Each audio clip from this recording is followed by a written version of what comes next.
ঘুড়ি দেখছি উড়ছে, এরকম ওয়েদার যদি ভাই রোজ থাকে না আলাদাই লাগবে, আলাদাই। হ্যাঁ, এটা হচ্ছে এন্ট্রান্স, ঢোকার জায়গা এটা।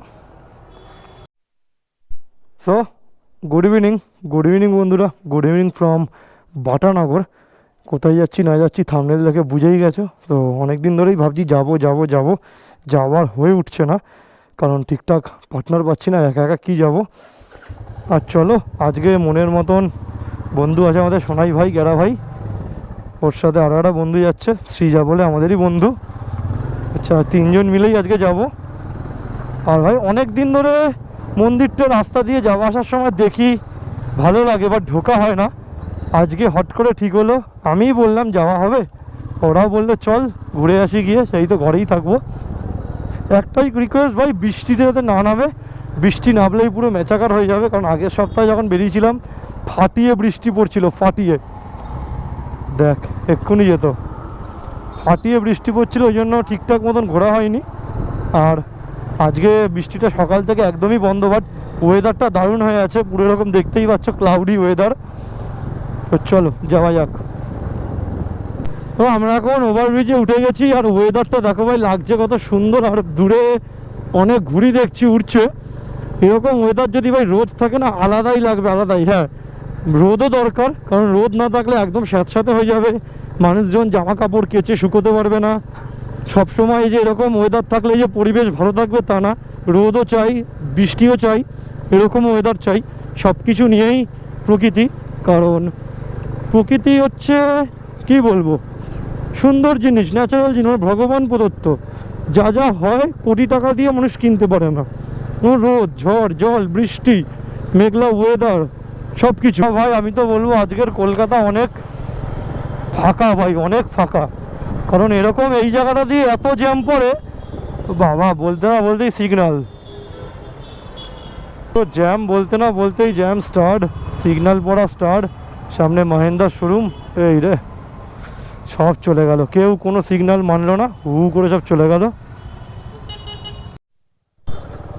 মন্দিরটা কোথায় রে বাবা, খুঁজে পাচ্ছি না কেন।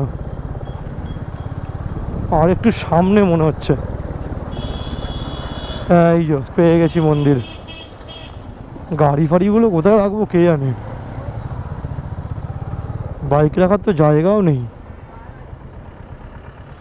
ঢুকতে দেবে? হ্যাঁ ঢুকতে তো দেবে, বাইকগুলো কোথায় রাখি। বাবু, বাইক পার্কিং করবো কোথায়?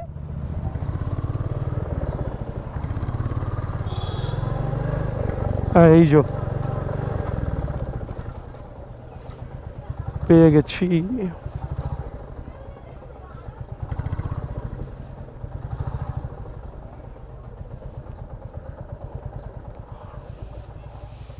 কি গন্ধ। হ্যাঁ,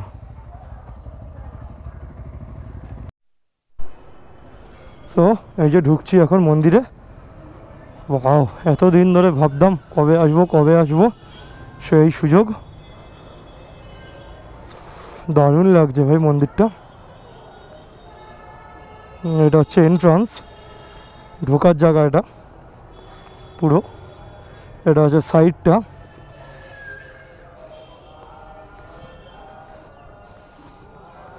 চলো পুরো সাইডটা তোমাদের ঘুরে ঘুরে দেখাবো এবার। এখানে রাত্রেবেলা হলে আরও ভালো লাগে, মানে সন্ধ্যাটা পুরো নেমে গেলে।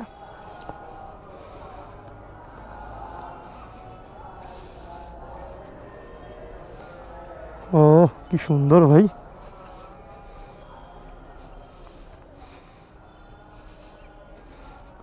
এটা পিছনটা, তোমরা এখানে ছবি টবি তুলতে পারো, অনেকেই তুলছিল একটু আগে দেখলাম আমি।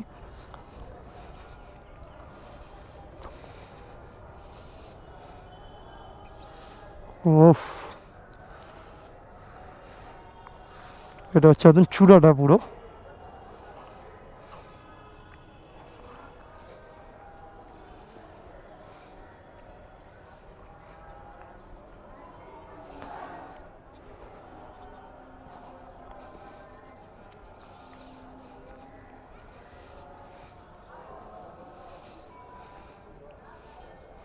বাহ,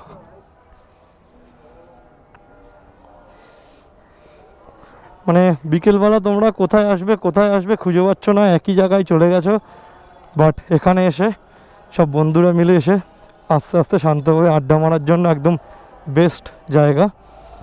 এসে প্রণাম করবে, দর্শন করবে, তারপরে গল্প টল্প করবে, সব বন্ধুরা মিলে এসে সন্ধ্যা আরতি দেখবে, সব কিছু দেখবে, দেখে ঠেকে কিছু বাইরে থেকে ফুচকা টুচকা খেয়ে দেন বাড়ি একদম। আর এই জায়গাটা হচ্ছে তারাতলা থেকে খিদিরপুর যাওয়ার যে রাস্তাটা, মানে একদম ওই পেট্রোল পাম্পের সোজা দিয়েই বাঁহাতে পড়বে। নিয়ার বাই স্টেশন তো বুঝতে পারছি, নিয়ার বাই মাঝেরা স্টেশন।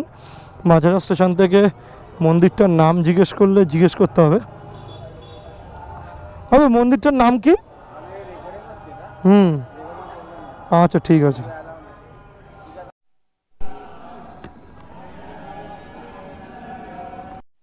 তো আমরা এখন এখান থেকে বেরিয়ে যাচ্ছি।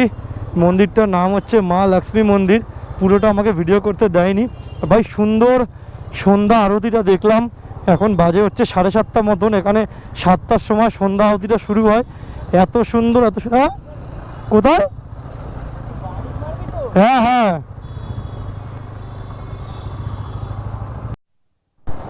সন্ধ্যা আরতিটা এত সুন্দর হয় কি বলবো। আমরা পুরো জমে গেছিলাম এখানে, অনেক লোকজন এসেছিলো। তাও বলবো ক্রাউড খুব কম ভাই, খুবই কম। খুব ভালোও লাগলো দেখে, কারণ এত কম ক্রাউডের মধ্যে এত সুন্দর পুজো দেখলাম, আরতি দেখলাম। একটা বাচ্চা ছিল, তার সাথে একটু মজা করছিলাম। কি সুন্দর বাচ্চাটা নমস্কার দিচ্ছিল। কিছু দেখাতে পারলাম না তোমাদের, কারণ সিকিউরিটি গার্ডগুলো করতে দিচ্ছিল না আমাকে, ওই জন্য।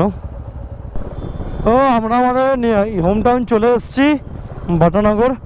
ওখান থেকে অনেক কিছু দেখলাম, ঘুরলাম, খাওয়া দাওয়া করলাম। সব কিছু তো দেখাইনি, যাই হোক দেখা হচ্ছে নেক্সট ব্লগে। Still then stay safe, dream big. দেখা হচ্ছে নেক্সট ব্লগে, চলো।